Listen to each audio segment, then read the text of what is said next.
Hey there, this is Dr. Bob McIntosh with Health Source Chiropractic and your favorite lacrosse ball.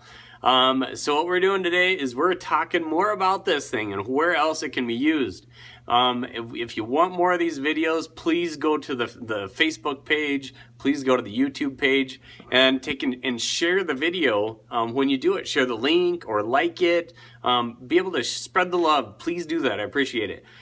So taking this lacrosse ball, what we're doing now is we're gonna work on the front of the shoulder. And so there's a muscle that comes across the top and it plugs into the top of the shoulder here. Another one that crosses over from here and comes down the arm right here. These muscles are responsible for lifting the arm up. We were doing the ones on the back that pulled it down. So now it's gonna be the ones that up here. So the opposite of that is gonna be back here.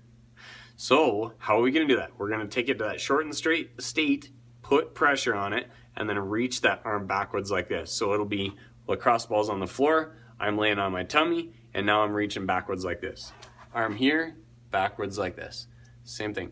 Find another spot, roll it back. Now the pec, same deal. Stretch that pec all the way through. I don't care whether you're a guy or a girl, this area is tender. When you start digging in and creating mobility from these pec muscles, I want you to take and pull those shoulders back, because almost everybody is tight in these pecs. I mean everybody. Bringing your arms back, being able to pull those shoulder blades back, pulls tight on these, but they get stuck in this position because we do work like this all day long. So I want you to be able to understand how to be able to pull those shoulders back. So here we go. We're gonna use the cross ball. I'm gonna lay on my tummy. I'm gonna scoot this mat over just a little bit more. And then I'm gonna take this, I'll lay just like this on it, and you'll get a side view from me doing it. So here we go.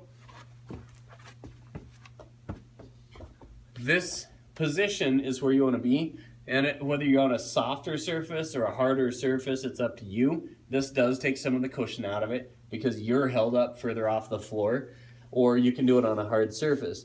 So this is that, I'm on that front of the shoulder like I showed you. Now I can pull my elbow up or I can reach backwards. Same thing out here. So I can roll back and forth, so I'll sit on that spot and then I'll take and pull it up, pull it up, pull it up. So pull, I'm flat down on the ground, bring the arm out, biceps tight. I'm sitting on the tendon of the bicep, lifting up like that, and it is wicked tender. And I could probably say a huge percentage of people that are doing this, it just keeps, it's tender on almost everybody is what I'm trying to say. So when I take and pull, and I can roll back and forth, and you can probably see in the video the ball jump just a little bit, and that's sitting on a tight muscle or the tendon itself, so I can sit there on that tendon and break it up and create some inflammation. And if it's irritated, it's gonna be tender, but then your body will actually get in there and start to heal it as well. So here we go again. So lift up, roll back and forth, up and down on the front of that shoulder. Okay, raise the arm up, and then you can take and bring the arm just like this, lift up to the side. Makes it a little bit harder. This is probably one of my favorite areas to work, from here down, and then reposition the ball here. There, so up here, roll it and reach backwards, roll it, reach backwards, roll it, reach backwards, backwards again. So that's what it is. Now we have to go through the pec. So I'm gonna take and push on here, same deal. So we're sitting on the pec itself, on the sternum, just to the side of it, and we're gonna take and lift up. Same thing again.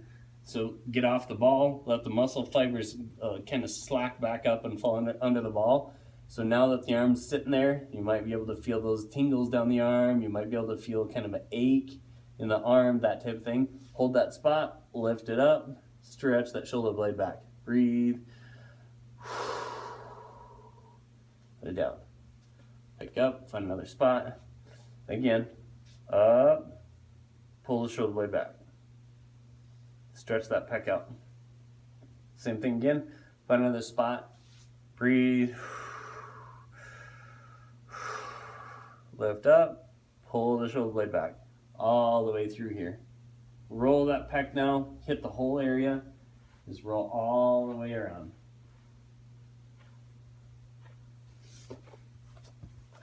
Now on the actual neurology of why you would want to do this stuff is it actually stimulates your brain to understand what's more of a noxious or painful stimulus, because that what happens is our body starts to think that smaller pushes or smaller taps or smaller pressure is actual pain, when it's not. We're just becoming more and more sensitive to the use of these things. I'll watch patients that'll start using this on a shoulder or a mid-back and they can barely even lay on it.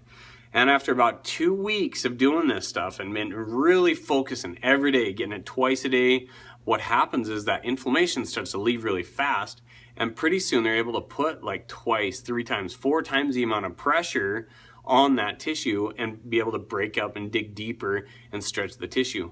Then their pain cycles start to change, and then they start to feel better as well. So it's a cyclical thing as far as the pain just keeps coming back until you interrupt that behavior for long enough, and then your brain goes, that's not pain anymore. Ah, I get it now. So I hope you understand that. And so when nerves fire together, they actually wire together. So they mold and they're plastic and they kind of like attach to each other. And when one fires, they all fire. A whole group of them fires. And so that's the same thing with pain fibers. So if we can start to change the way things are firing, they'll stop the way that they're actually wiring. So what we'll do is we'll start wiring or changing the firing, which will determine new neurology. Basically, we're taking your nervous system and stopping it from being depressed. Seriously. Pain is a side effect of a depressed nervous system. Hope that means something to you, because it really, if we stimulate our nervous system more, we'll impact our bodies more, we'll stop these pain cycles, we'll stop stress hormones that are produced because of pain, we'll stop really feeling bad, and we'll start feeling better, actually getting healthier and moving better. So I hope you're learning a lot from this series. The lacrosse ball work is super important. Work through those areas. So find the focal spot, work on it, stretch it, then work through the whole area all the way down through the chest, roll through it. And it doesn't matter what area you're in. That's kind of the general rule. Dig through it, kind of find the spots, and then work the whole area, get that thing loosened up. So please share the videos, enjoy the content, and be able to like the videos, whether it's on Facebook or YouTube. Thank you very much for your time. I hope you have a great week.